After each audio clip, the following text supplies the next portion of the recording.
आज हम बात करेंगे नाइट्रोजन के असामान्य व्यवहार के बारे में, है ना। मतलब वर्ग 15 के जितने भी तत्व, कितने तत्व है आपके? 5।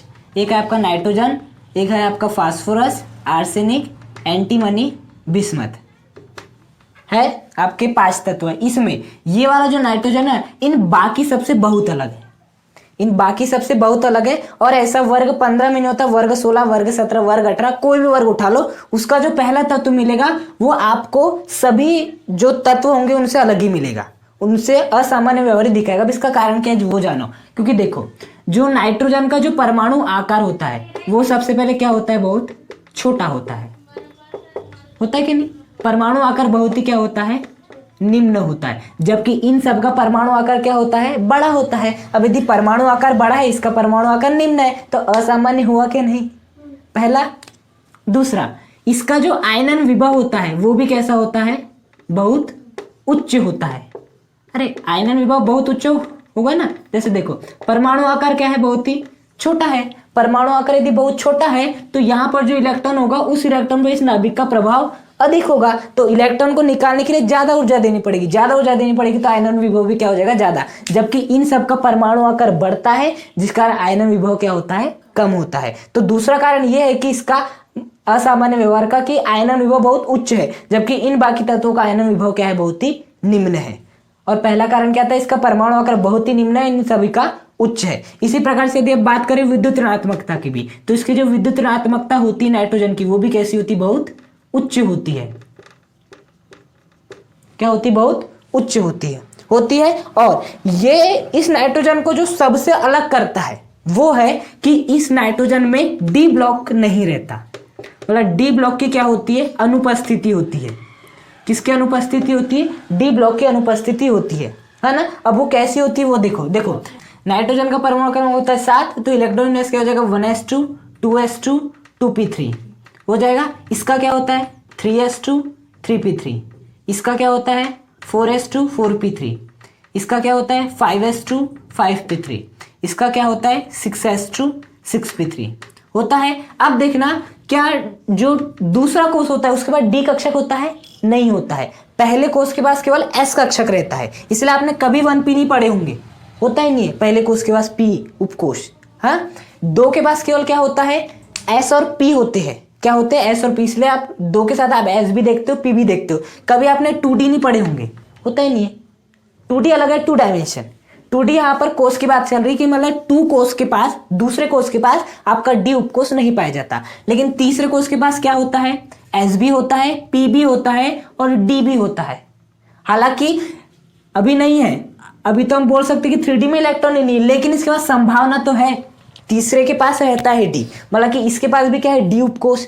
4 के पास भी एस भी रहता है, पी भी रहता है, डी भी रहता है, एफ भी रहता है। आपने कभी 3f नहीं पढ़े होंगे, क्योंकि तीसरे कोष में एस होता है, पी होता है, डी होता है केवल। चौथे में एस भी होता है, पी भी होता है, डी भी होता है, एफ भी होता है। 5 में चारों होते हैं, 6 में भी चारों होते हैं। तो देखो, नाइट्रोजन में क्या नहीं है?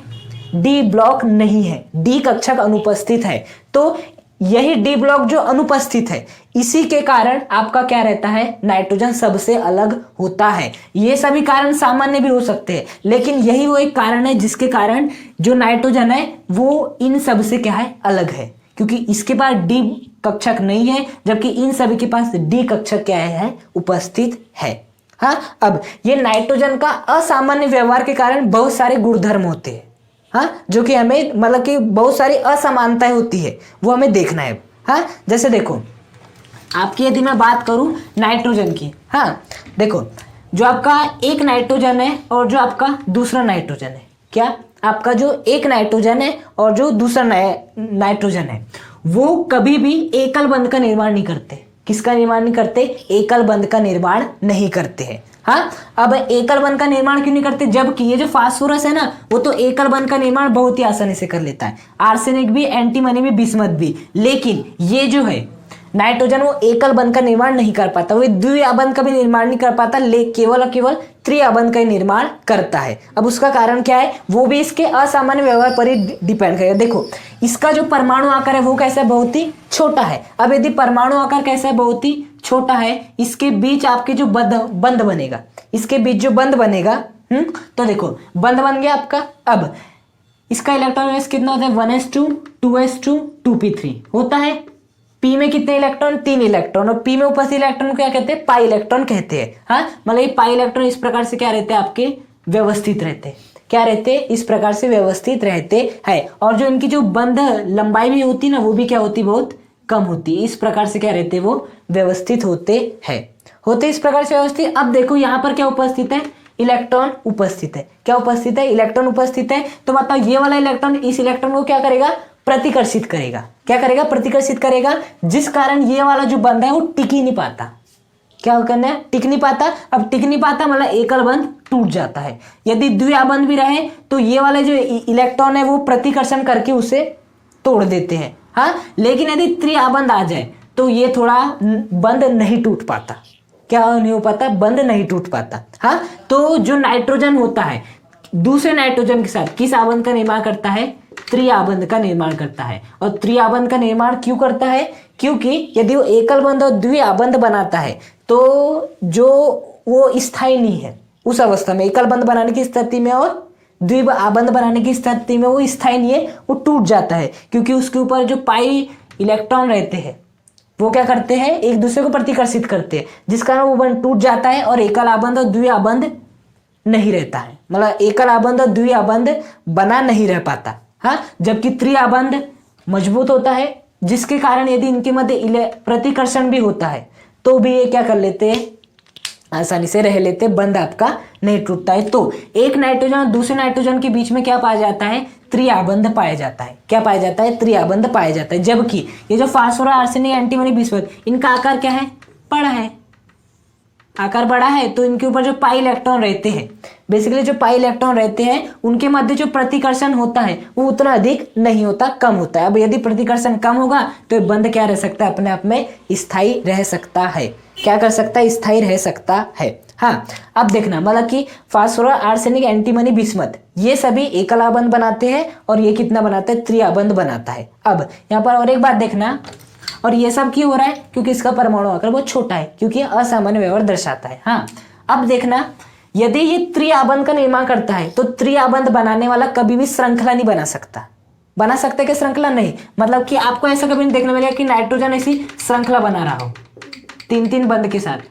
3 बंध के साथ कहाँ बनती, श्रृंखला ऐसे बनती, ये पहला फास्फोरस ये आपका इस प्रकार से रहता है, दूसरा फास्फोरस नहीं, ये श्रृंखला इस प्रकार से बनती है आपकी। ये इस प्रकार से जो रहता है ना फास्फोरस, इस प्रकार से चेन के रूप में बढ़ता है। फास्फोरस इस प्रकार से क्या करता है, चेन के रूप में बढ़ता है। 3 बन बना रहे एक फास्फोरस, 1 2 3, ये कितने बन बना रहे हैं, 1 2, और एक बना लेते 3, ये कितने बना रहे हैं, 1 2 3, ये कितने बना रहे हैं, 1 2 3। इस प्रकार से एकल आबंध बनाते हुए, श्रृंखलन करते हुए ये लोग आगे बढ़ते, जितने भी तत्व है यहाँ पर जितने भी तत्व इस प्रकार से श्रृंखलन करते हुए आगे बढ़ते। तो नाइट्रोजन में श्रृंखलन का गुण नहीं पाया जाता। हाँ, आपके जितने भी तत्व है इस ब्लॉक के, वे सभी क्या करते हैं, श्रृंखलन का गुण प्रदर्शित करते, केवल नाइट्रोजन को छोड़कर। उसका कारण क्या है, क्योंकि त्रिआबंध बनाते लोग, और त्रिआबंध बनाने वाला श्रृंखलन नहीं कर सकता। जबकि ये सभी क्या है, आपके त्रिआबंध का निर्माण नहीं करते, एकल आबंध का निर्माण करते, जिस कारण ये श्रृंखलन का गुण प्रदर्शित करते हैं। मान लेते हैं एग्जाम में आपको क्वेश्चन आता है कि N2 के बीच का ज्यादा बंध मजबूत है, हाँ, N2 के बीच का बंध ज्यादा मजबूत है या फास्फोरस के बीच का बंध ज्यादा मजबूत है।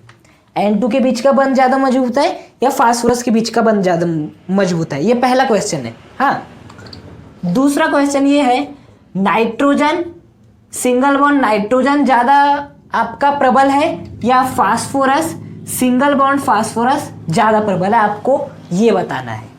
पहला क्वेश्चन, हाँ, नाइट्रोजन और फास्फोरस में से कौन अधिक मजबूत है, किसका बंध अधिक मजबूत है। दूसरा question, nitrogen single bond nitrogen मजबूत है या फास्फोरस सिंगल बॉन्ड फास्फोरस मजबूत है। देखो क्वेश्चन की गहराई समझना।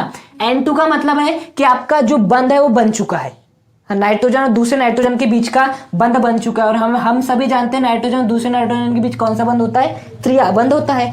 और जो आपका P4 रहता है वो एकल बंध के रूप में व्यवस्थित रहता है, 1 2 3 4, P4 एकल बंध है। तो बताओ त्रिआबंध को तोड़ना मुश्किल है, एकल आबंध को तोड़ना मुश्किल है, त्रिआबंध को तोड़ना मुश्किल है, तो किसका बंध मजबूत होगा, N2 के बीच का बंध मजबूत होगा P4 की अपेक्षा। लेकिन यही क्वेश्चन ऐसा आ जाए कि नाइट्रोजन के बीच में जो एकल आबंध बना है और फास्फोरस के बीच जो एकल आबंध बना है, उन दोनों में से कौन सा मजबूत है? तो हाँ, फास्फोरस का, क्योंकि यहाँ क्या हो जाता है, एक आके मतलब जो पाई इलेक्ट्रॉन रहते हैं उनके प्रतिकर्ष का बंध टूट जाता है, लेकिन यहाँ पर आकर अधिक होने का ऐसा नहीं होता है। हाँ, देखो आपका क्वेश्चन क्या है, जो आपका PCl5 है वो बनता है, वो एग्जिस्ट करता है, जबकि NCl5 आपका नहीं बनता है। अब इसका हमें कारण देखना है कि ऐसा क्यों, NCl5 exist but NCl5 not exist, ऐसा क्यों? ये है, PCl5 है दुनिया में, लेकिन NCl5 दुनिया में नहीं है। इसका कारण देखना है। देखो कारण ये है क्योंकि देखो, यदि हम नाइट्रोजन की इलेक्ट्रॉन विन्यास की बात करें तो वो क्या होता है, 1s2 2s2 2p3 होता है। इसे ड्रॉ करो अच्छे से कक्षक के फॉर्म में। ये हो गया आपका 2s और ये क्या हो गया आपका 2p हो गया आपका। यहाँ पर कितने इलेक्ट्रॉन है? 2 इलेक्ट्रॉन है। यहाँ पर कितने इलेक्ट्रॉन है? 3 इलेक्ट्रॉन है। हाँ, यदि मैं बात करूँ फास्फोरस, क्या होता है? 3s2, अंतिम की बात कर रहे हैं केवल, 3s2 3p3। 3s को बना लो ऐसा, इसमें कितने इलेक्ट्रॉन है? 2 इलेक्ट्रॉन है। 3p को बना सकते हैं ऐसा, इसमें कितने इलेक्ट्रॉन है? 3 इलेक्ट्रॉन है। क्या 2 के पास आपका D होता है? नहीं होता, लेकिन 3 के पास तो D होता है, मतलब 3D संभव है जिसमें कि 0 इलेक्ट्रॉन है। हाँ, और D में कितने होते हैं? 1 2 3 4, 1 2 3 4 5, 5 होते हैं। अब लेकिन इसके पास ऐसा D उपस्थित नहीं है। तो देखो हमेशा याद रखना, जो बंध बनता है ना, यदि एक बंध बन रहा है इसका मतलब एक इलेक्ट्रॉन, एक मुक्त इलेक्ट्रॉन ने भाग लिया। यदि 2 बंध बन रहे हैं तो 2 मुक्त इलेक्ट्रॉन ने भाग लिए, 3 बंध बन रहे तो 3 मुक्त इलेक्ट्रॉन ने भाग लिए। हाँ, अब देखना PCl5 है आपका, PCl5। अब PCl5 क्यों बनता है? क्योंकि जो फास्फोरस है, यदि PCl5 बन रहा है मतलब फास्फोरस क्लोरीन के साथ कितना बंध बना रहा है? 5 बंध बना रहा है, 5 बंध बना रहा है। अब 5 बंध बना रहा है मतलब उसके पास कितने अयुग्मित इलेक्ट्रॉन होने चाहिए? 5 अयुग्मित इलेक्ट्रॉन होने चाहिए। अभी कितने? केवल 3 अयुग्मित इलेक्ट्रॉन है, लेकिन 5 हो सकते। कैसे? यदि हम इसे ऊर्जा दे बाहर से, यदि हम फास्फोरस को बाहर से ऊर्जा दें तो यहाँ का जो एक इलेक्ट्रॉन है उठकर कहाँ पर आ जाएगा? यहाँ पर आ जाएगा। 1 2 3 4 5, 5 है, 5 अयुग्मित इलेक्ट्रॉन हो गए, 5 बंध बना लेगा, क्लोरीन के साथ बन जाएगा। लेकिन यदि मैं बात करूं NCl5, अब देखो कितना अयुग्मित इलेक्ट्रॉन है? 3 अयुग्मित इलेक्ट्रॉन है। अब यदि मैं ऊर्जा देता भी हूं तो ये उठकर कहाँ पे जाएगा? ज्यादा से ज्यादा वो यहाँ पर जाएगा। अभी भी 3 हो जाएंगे, है ना। 2 के पास तो D होता नहीं है। अब D अनुपस्थित होने के कारण क्या होगा? ये केवल 3 बंध बना पाएगा, आपके 5 बंध नहीं बना पाएगा। हाँ, तो यही कारण है। और इसका कारण यही है कि ये नाइट्रोजन का क्या है? असामान्य व्यवहार, इसके बाद D कक्षक नहीं है, जिस कारण हम इसे जब उत्तेजित करते तो इलेक्ट्रॉन उत्तेजित नहीं होता, जिसके कारण ये 5 बंध नहीं बना पाता और NCl5 नहीं बनता। जबकि फास्फोरस में D कक्षक उपस्थित होने के कारण जब हम इसे बाहर से ऊर्जा देते हैं तो S कक्षक में उपस्थित जो इलेक्ट्रॉन है वो उत्तेजित हो जाता है, D उपकोष में चले जाता है, जिसके कारण 5 अयुग्मित इलेक्ट्रॉन हो जाते हैं। और ये 5 अयुग्मित इलेक्ट्रॉन ये आपके Cl के 5 इलेक्ट्रॉन के साथ मिलकर 5 बंध बना लेते हैं और आपका PCl5 दुनिया में है और NCl5 नहीं है। देखो आपका नेक्स्ट क्वेश्चन है जिसे हम थर्ड क्वेश्चन लेते हैं। हाँ, नेक्स्ट क्वेश्चन है हमें बताने की जो आपकी N2 रहती है वो सामान्य तापमान पर या कमरे के ताप पर क्या रहती है? अक्रियाशील रहती है। क्या रहती है? अक्रियाशील रहती है। अब ऐसा क्यों होता है उसका हमें कारण देखना है। हाँ, कि ऐसा क्यों होता है जो N2 रहती है वो सामान्य ताप पर क्रिया नहीं करती। हाँ, देखो अब यहां पर समझना अक्रियाशील क्यों है आपकी। हाँ, नाइट्रोजन कमरे के ताप पर अक्रियाशील क्यों है? देखो सबसे पहले क्रियाशीलता का मतलब समझो। देखो क्रियाशील होने का मतलब होता है किसी से क्रिया करना। क्या करना? किसी से क्रिया करना। इस क्वेश्चन आपसे ये भी कहना चाहता है कि N2 कमरे के ताप पर किसी से क्रिया नहीं करता है, कारण दीजिए। पहला प्रकार ये हो सकता है कि N2 सामान्य ताप पर अक्रियाशील है, और सेकंड ऑप्शन क्या हो सकता है कि जो N2 है वो सामान्य ताप पर या कमरे के ताप पर क्रिया नहीं करता। सामान्य ताप बोले कमरे का ताप बोले, बात वही है। हाँ, तो हमें इसी का कारण देना है। देखो किसी के साथ क्रिया नहीं कर रहा है, इसका मतलब क्या है?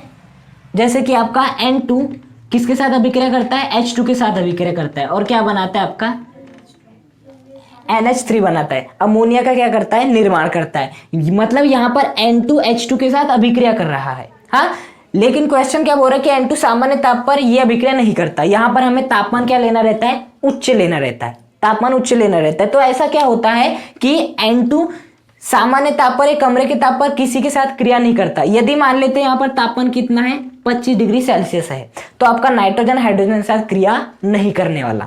हाँ, अब क्यों नहीं करने वाला, देखो जब आपकी कोई भी अभिक्रिया होती है उसमें नाइट्रोजन हाइड्रोजन के साथ अभिक्रिया क्यों नहीं कर रहा है 25 डिग्री सेल्सियस टेम्परेचर पे। देखो अभिक्रिया ऐसी होती है कि आपका जो नाइट्रोजन है और जो हाइड्रोजन है वो आपस में जुड़ेंगे। क्या करेंगे, अभिक्रिया में क्या होते हैं, पुराने बंध टूटते हैं और नए बंधों का निर्माण होता है। हाँ, तो देखो यदि मैं नाइट्रोजन की बात करूं तो इसके बीच में कौन सा बंध पाया जाता है, त्रिआबंध पाया जाता है। तो त्रिआबंध पाए जाने के कारण इस बंध को तोड़ना कमरे के तापमान पर संभव नहीं है। और यदि कमरे के तापमान पर इस बंध को तोड़ना संभव नहीं होगा तो कमरे के तापमान पर या सामान्य तापमान पर N2 क्या किसी से अभिक्रिया करेगा, नहीं करेगा। और यदि किसी से अभिक्रिया नहीं करेगा तो ये क्या होगा, अक्रियाशील होगा। तो नाइट्रोजन कमरे के ताप पर या सामान्य ताप पर क्रिया क्यों नहीं करता, यह अक्रियाशील क्यों है, क्योंकि एक नाइट्रोजन दूसरे नाइट्रोजन के साथ त्रिआबंध का निर्माण करता है जिसे कमरे के ताप पर तोड़ा नहीं जा सकता। क्योंकि देखना, यदि कोई किसी से क्रिया कर रहा है इसका मतलब वो अपने पुराने बंध तोड़ेगा, नए बंध बनाएगा। हाँ, मतलब कि यहाँ पर नाइट्रोजन क्या होगा, अपने पुराने बंध तोड़ेगा, यहाँ भी हाइड्रोजन अपने पुराने बंध तोड़ेगा और नए बंध इस नाइट्रोजन और इस हाइड्रोजन के बीच में बनेंगे। हाँ, अब बताओ इसे यदि मुझे तोड़ना है तो अत्यधिक ऊर्जा लगेगी और कमरे के तापमान पर उतनी ऊर्जा नहीं दी जा सकती है, इसलिए कमरे के ताप पर N2 आपका अभिक्रिया नहीं करता है। हाँ, ये आपका फर्स्ट क्वेश्चन, मतलब कि आपका थर्ड क्वेश्चन था। फोर्थ क्वेश्चन देखना, जैसे कि आपका क्वेश्चन था PCl5 बनता है, NCl5 नहीं बनता, उसी प्रकार से और एक क्वेश्चन है आपका R3N डबल बॉन्ड O नहीं बनता जबकि R3P डबल बॉन्ड O बनता है।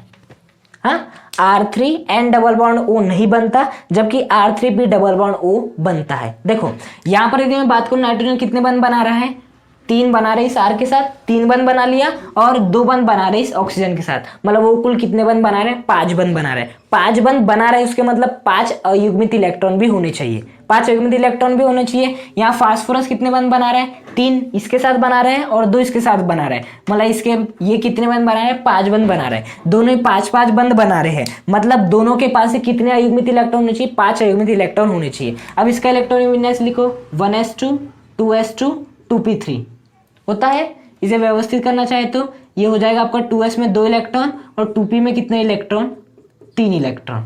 2p3 यहाँ पर कितने अयुग्मित इलेक्ट्रॉन है, 3 ही अयुग्मित इलेक्ट्रॉन है, जबकि इसे कितने बंध बनाना है, 5 बंध बनाना है। क्या बनाना है, 5 बंध बनाना है, लेकिन इस बार 3 अयुग्मित इलेक्ट्रॉन मतलब 3 ही बंध बना सकता है। जबकि यदि मैं फास्फोरस की बात करूँ, इसका इलेक्ट्रॉन विन्यास क्या होता है, अंतिम कोश का 3s2 3p3।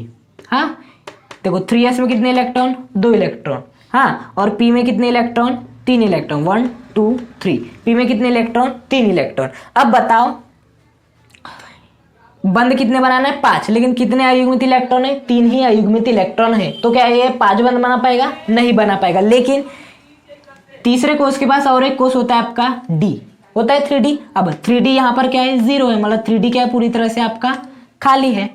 हाँ, लेकिन यदि हम क्या करें, ऊर्जा दे इसे बाहर से, तो यहाँ से ये वाले जो इलेक्ट्रॉन का उत्तेजन होके वो यहाँ पर आ जाता है। अब कितना अयुग्मित इलेक्ट्रॉन है, 3 4 5 अयुग्मित इलेक्ट्रॉन है, 5 बार बनाना है। तो फास्फोरस में ये संभव है कि जैसे हम उत्तेजन करते हैं, इलेक्ट्रॉन का उत्तेजन करते तो क्या होता है, आपका 5 अयुग्मित इलेक्ट्रॉन आ जाते हैं, जिसके कारण 5 बंध का निर्माण हो जाता है और ये आपका बन जाता है। जबकि क्या दूसरे कोष के बाद D उपकोष होता है, नहीं होता, जिस कारण यदि हम उत्तेजन भी करना चाहें तो ये वाला इलेक्ट्रॉन कहाँ पर आएगा, यहाँ पर आएगा। अभी भी 3 है, हम मान लेते इसका भी उत्तेजन कर देते तो ये उठ के यहाँ पर आ जाएगा। अभी भी 1 2 3 है, कहीं वो जा ही नहीं सकता। इसलिए इसका मतलब ये है कि इसमें 3 ही अयुग्मित इलेक्ट्रॉन संभव है, इसलिए 3 बंध का ही निर्माण कर सकता है, 5 बंध का निर्माण नहीं कर सकता। जबकि इसमें इलेक्ट्रॉन के उत्तेजन के कारण 5 अयुग्मित इलेक्ट्रॉन संभव है, जिस कारण 5 बंध बना लेता है। इसी कारण ये आपका स्थायी है, मतलब कि ये होता है जबकि ये नहीं होता है।